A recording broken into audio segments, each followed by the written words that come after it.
দিন দিছিল এটার জন্য যে শাফি রহমতুল্লাহ আলাইহির মতো ব্যক্তি সারাদিন পরিশ্রম করে আসতেন, রাত্রে যখন বাড়িতে ফিরতেন মার পায়ে তেল মালিশ করে পাও টিপা টিপা ঘুম পড়াইতেন, মাঝে মাঝে তালু উঠাইয়া চুমা দিতেন। মা জিজ্ঞাসা করতো কি করি সেটা? তোমার পায়ের তালুতে চুমা দেই না, আমি তো আমার জান্নাতে চুমা দেওয়ার স্বাদ নিতেছি। দিন দিছিলেন এটার জন্য। মুসা আলাইহিস সালাম জিজ্ঞাসা করছে আমার জান্নাতের বন্ধুকে, বলছে কসাই। তো বলতেছে আল্লাহ আমি যেমন জিগাই জবাব এরকমই দেন। আমি জিজ্ঞেসি জান্নাতের বন্ধু, আপনি ফট করে কয়ে দিলেন কসাই। কোথায় কসাই, কোথায় আমি? আল্লাহ বলে সিদ্ধান্ত এটা। বলছে ঠিক আছে অ্যাড্রেস দেন, যায় দেখি কি আমল করে। যায় দেখে হ্যাঁ কসাই। বলছে তোর এখানে মেহমান হওয়া যাবে? কয় বিলকুল যাবে, কিন্তু শর্ত আছে, আমি দোকান বন্ধ করে বাড়িতে আগে যাব না, আগে এক জায়গায় যাব তারপরে আমার বাড়িতে যাব। মুসা আলাইহিস সালাম বলে চল ভাই, যেমন বলবি তেমনই।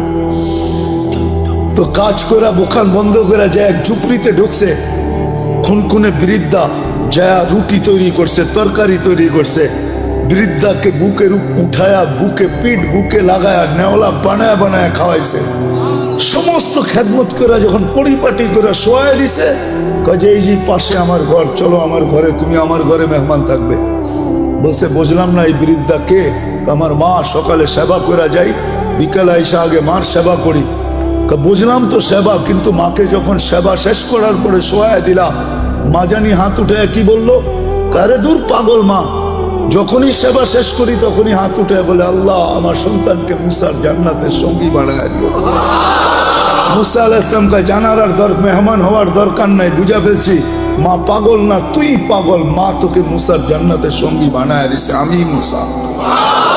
দিনের জন্য দিছিলেন, রব্বে কাবার কসম, সুখে থাকার জন্য দিন দিছিলেন। দিন এই জন্য দিছিলেন যে যুবক চির যৌবন পাক, চিরদিনের যৌবন, চিরদিনের জান্নাতের নেয়ামত পাক, চিরদিনের জন্য 14 তারিখ পাক। সবকিছু যা চায় আজকে সব জান্নাতে রাখা আছে। আরে তোমাকে ডিজে আর ফিজে আর ডিস্কো আর সিস্কো আমরা পাগল হয়ে যাই নাই। আমাকেও তো এক সময় তোমাদের মতো বয়স ছিল না, ছিল না? হ্যাঁ কি বলো? ব্যাকগ্রাউন্ডের দিকে যাইতে চাই না, মাঝে মাঝে মনে চায় খুলে দিই সবার সামনে, কিন্তু আবার ভয় করে খুলি না। আমরাও এরকম জায়গার থেকে আইসা পড়ি না যে আকাশ থেকে নামছি, আমরা এই সমাজ থেকে বড় হয়েছি।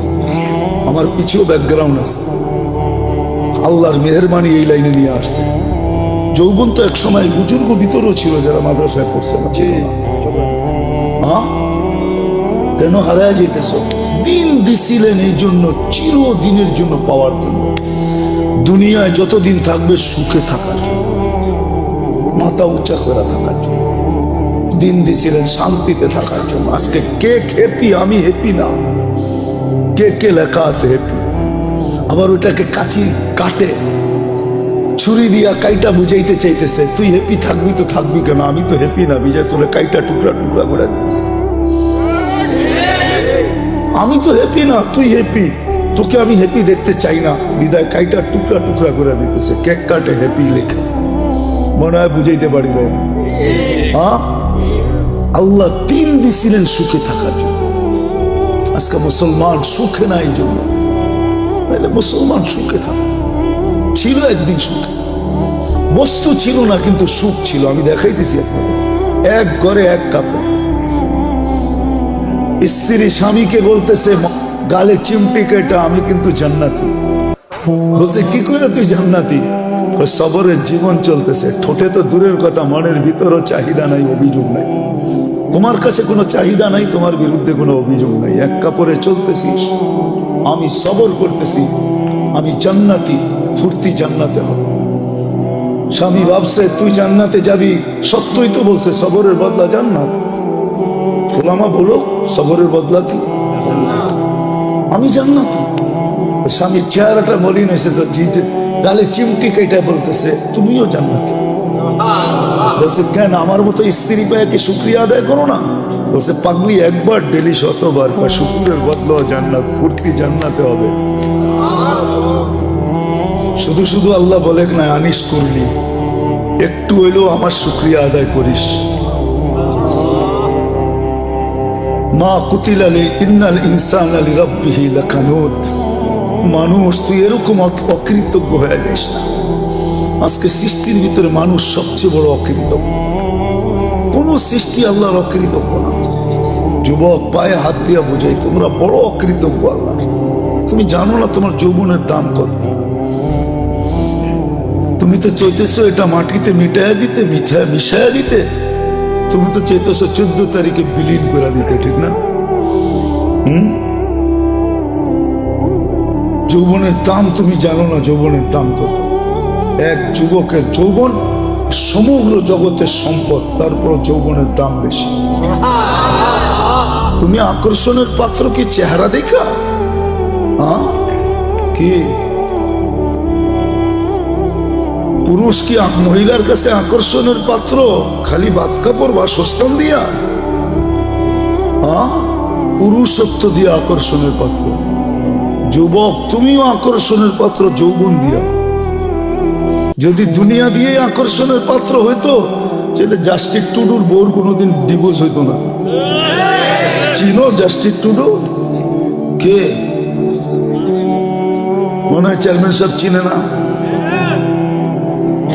এত বছর পরে এসে ডিভোর্স হতো না। যদি দুনিয়া দিয়েই চলতো, তাহলে বিল গেটসের আইসা এই বুড়া বয়সে ডিভোর্স হইতো না। আর কোনটা দেখানো? এর চেয়ে বড় বড় বাকিগুলো তো দেখানো যাবে না। আমাদের কাছে এরকম নোট হাজার না লাখ আছে আমার কাছে। আমি বাংলাদেশও দেখাইতে পারি। সত্য এটা। তুমি আকর্ষণের পাত্র যৌবন দিয়া। পুরুষ আকর্ষণের পাত্র পুরুষত্ব দিয়া। বুড়ারা তো কইলে হাইসা দিব, এখন হয়ে ফেলবো। রাগ হইবেন না তো? যার কাছে সব হারায় দিয়ে বুড়া হইল, এখন সেও দেখতে পারে না। এর কাছে গেলেও কয় বুড়া, ঠিক না? এর কাছেও আকর্ষণ নাই, এখন শেষ, ঠিক না? সব হারায় ফেলছে এর কাছেই। তারপরও ওনার এখনো আকর্ষণের পাত্র নাই। সব হারাইলাম, তারপরও আকর্ষণের পাত্র না। তা আমি যেটা বুঝাইতেছিলাম, আমার কথায় সুর হবে না। আমি যেটা বুঝাইতেছিলাম যে দিন আল্লাহ আমাদেরকে কেন দিলেন? কোন সৃষ্টিকে দিলেন না, ফেরেশতাকে দিলেন না, সাথে সাথে কোন সৃষ্টিকে আল্লাহ বিনিময়ও দেন না। খাইটা তো যাইতেছে, মা মিন শাইইন ইল্লা ইউসাব্বিহু বিহামদি রাব্বি। সমগ্র সৃষ্টি 24 ঘন্টায় গুণগানে রত। দেখি একটু ধারণা করতে পারেন কিনা আপনারা। ফেরেশতা মিন আউয়ালি খালকি ইলা ইয়াউমিল কিয়ামতি ওয়া হুয়া সাজিদ। এক ফেরেশতা জন্মলগ্ন থেকে কিয়ামতের সকাল পর্যন্ত সিজদায় পড়ে আছে। লা ইয়াগফাল ওয়া লা ইয়ালতাফিত। না বিমুখ হয়, না এদিক ওদিক তাকায়। তরফাত আইন, চোখের পলক জপতে যতটুক সময় লাগে এতটুক সময়ের জন্য না। কিন্তু কিয়ামতের দিন ওর কোনো বিনিময় মিলবে না। আল্লাহ তো আমাদেরকে বিনিময় দিছে। আপনি সঠিক চিন্তা করতে দেরি, 60-70 বছরের ইবাদত আমলনামায় লিখতে দেরি হয় না। লা তাফাক্কুরু সাআ খায়রুম মিন ইবাদাতি 60 সানা আও 70 সানা। তো ফাজাইলে আমলে হাদিস আছে, কোরআনে আছে, ইন্না ফি খালকিস সামাওয়াতি ওয়াল আরদ ওয়াখতিলাফিল লাইলি ওয়ান নাহার লাআয়াতিন লিউলিল আলবাব الذين يذكرون الله قياما وقعودا وعلى جنوبهم ويتفكرون في خلق السماوات والأرض ربنا ما خلقت هذا باطلا سبحانك فقنا عذاب النار। যুবক তুমি বিজ্ঞানী দেখা চক্ষু কপালে উঠাও, ঠিক না? আল্লাহ তোমাকে বিজ্ঞানী হিসাবে বানাইছেন, তোমার ভিতরে চিন্তা ক্ষমতা দিছিলেন। আল্লাহ কোরআনে বলছিল উলাইকা উলুল আলবাব। তুমিও এটা উলাইকা উলুল আলবাব অর্থ বিজ্ঞানী। আল্লাহ আমাদের সবাইকে বিজ্ঞানী বানাইছেন, এই জন্য চিন্তার মতো ক্ষমতা দিচ্ছেন। ঈদে আমাদের চিন্তা করা উচিত, দিন আমাদের জন্য কেন, কি কারণে দিন? কোনো সৃষ্টির জন্য নাই, আমার জন্য কেন? আমি মুসলমানের ঘরে জন্ম নিলাম, আমার জন্যই শুধু দিন, আর কারোর জন্য তো দিন নাই।